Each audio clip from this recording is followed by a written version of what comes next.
અમદાવાદના સિનિયર સિટીઝન્સની સાથે અમદાવાદના પબ્લિક ગાર્ડન્સમાં એક બહુ મોટો સ્કેમ ચાલી રહ્યું છે, એક ફ્રોડ ચાલી રહ્યો છે. અને જો તમે આનાથી બચવા માંગતા હો કે તમારા વડીલોને બચાવવા માંગતા હો તો ખાસ આ વિડીયો સેવ કરી લો.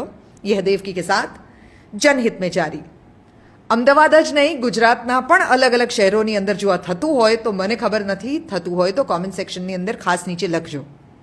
અમદાવાદના એક પાર્કમાં એક સિનિયર સિટીઝન રોજ સવારના ચાલવા જાય, રોજ સવારના લાફિંગ ક્લબમાં પાર્ટિસિપેટ કરે, પોતાના સિનિયર સિટીઝન ફ્રેન્ડ્સની સાથે બાંકડા પર બેસે, બહાર નાસ્તો કરે અને પછી ઘરે પાછા આવે. ચાલવામાં એમને થોડી તકલીફ એટલે ઘૂંટણમાં દુખાવો રહ્યા કરે.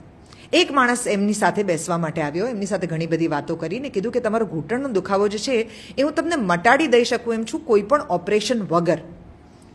એટલે આ સિનિયર સિટીઝને એ માણસને પોતાના ઘરે બોલાવ્યો.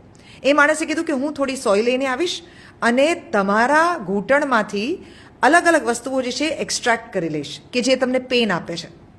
આ માણસ ઘરે આવ્યો, એક સોય લઈને આવેલો. એમણે ગોઠણની અંદર અલગ અલગ જગ્યાએ સોય લગાડતા પહેલાં કીધું કે એક શોટ જો મારે લગાડવો પડે તો એના 6,000 રૂપિયા થશે. આપણે જોઈ લઈએ કે તમારા પગની અંદર આ દુખાવો મટાડવા માટે કેટલા શોટ્સની જરૂર છે.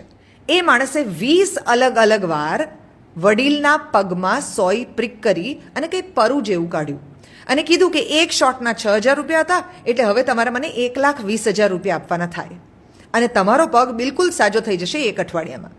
વડીલે પોતાના ઘરની અંદર 90,000 રૂપિયા હતા રોકડા, એ એમને આપી દીધા અને બાકી બચેલા બીજા પૈસા આપવાનો વાયદો કર્યો. ઘરના બીજા લોકો, છોકરાઓ જ્યારે ઘરે આવ્યા ત્યારે ખબર પડી કે વડીલે આવી રીતે કોકને 90,000 રૂપિયા આપ્યા છે.